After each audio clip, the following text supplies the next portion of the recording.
G'day folks, Scott here. Today I'm reviewing Alita Battle Angel.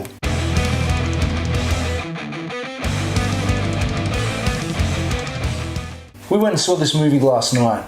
I actually went to a cinema that's further from my house instead of my local because they had advanced screening in 3D and a big stadium screening, and I wanted to see it in the best thing possible. Plus my local doesn't do 3D. I was a bit skeptical. I was paying a lot more for the tickets and wasn't sure how I felt about this. I'd never seen the anime or the books. I don't watch trailers, so I didn't know what the movie looked like. Mixed bag on what I heard from people. Like, there's a lot of complaints from like internet dudes about the size of her eyes and something, and I found it kind of odd that this is something James Cameron known for 25 plus years, his kind of baby that he always wanted to do and never got around to it, and basically said, look, 4 more Avatar movies in production, I'm not going to have time to make this, so I've gotten Robert Rodriguez to make it. I was like, I don't know how I feel, I don't know what to expect. So we went and saw it. This is the first movie I've seen at the cinema in 3D in ages. I think the last thing I saw in 3D was the limited release of Terminator 2. Before that, probably the Hobbit movies. Like, I found 3D obviously came in strong with Avatar, and it really set a benchmark, and very few movies met that bench, I feel. Most of them, especially Conversion 3D, they did a shit job and probably hurt the work that Cameron did. A few standouts, The Life of Pi and the Prometheus and stuff. Some stuff was done really well. We've got a 3D projector, and I do like 3D, and we watch it every now and then, but for the most part I've avoided it in movies just because, like I said, unless it's made in 3D, converting it is usually pretty shit. So again, I was like, it's James Cameron. He's going to force this 3D to be good, obviously. He's not going to have something come out of the shit, and I'm glad I did. I was really surprised, both with the movie and the 3D. They were both great. It's not a perfect movie. I came away from it with a couple of story elements, especially the love interest sort of element of the story, as kind of schmaltzy and lame. But everything else, I was really surprised. It was immensely better than I thought it was going to be. The action was great. The special effects were great for the most part. They were pretty flawless. Obviously, the main character, Alita, with the eyes and her being a complete performance capture version. Now, normally those characters like Avatar or Planet of the Apes, who have this lead character, they're not human. So it's really easy, or easier, to make those characters believable and to sell it. Whereas this chick, apart from the size of her eyes, she's human for the most part. And they did a pretty flawless job, She was pretty believable, even though, I was never convinced at any moment there was actually a human being on screen.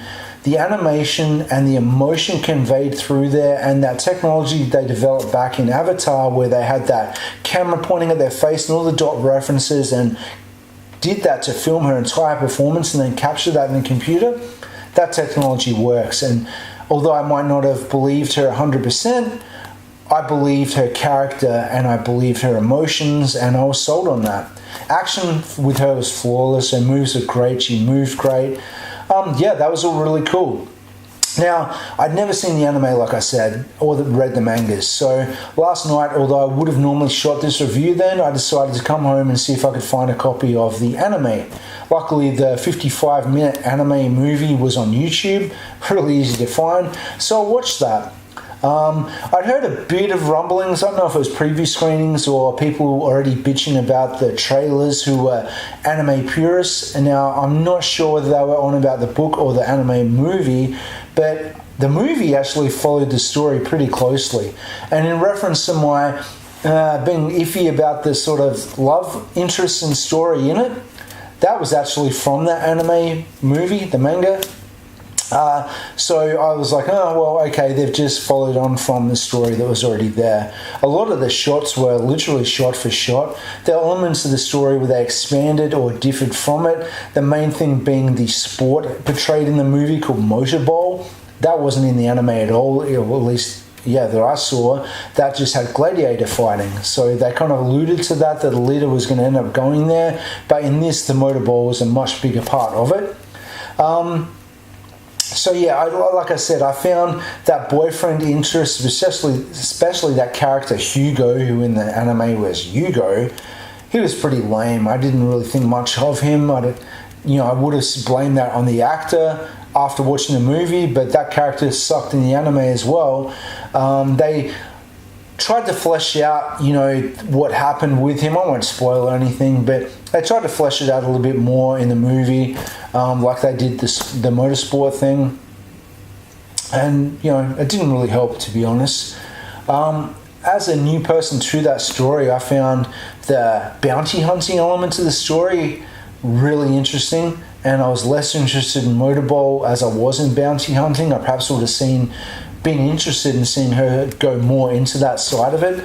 I really liked the bounty hunter bar scene that she went to, and all the different interesting bounty hunters. The main bounty hunter, sort of bad guy protagonist, I don't know the actor's name, but he was Francis in Deadpool, and he was basically that character again, but with a robot cyborg body. But he was cool. That guy's good at what he does, and he did that part well. All the other bad guys were interesting, and the fights were great. I don't really have too much to say about it. I strongly recommend you seeing this in cinemas, and I really recommend you going to see it in 3D. I think this worthy of giving you that 3D experience of it being partnered to the special effects and to the story, and all work together as a package the way Avatar did. And I think it's worth you supporting it. Show Hollywood that the rest of the studios need to lift their game when it comes to 3D. Don't cash in. That's why some 3Ds don't get played in cinemas, like my local not playing them anymore.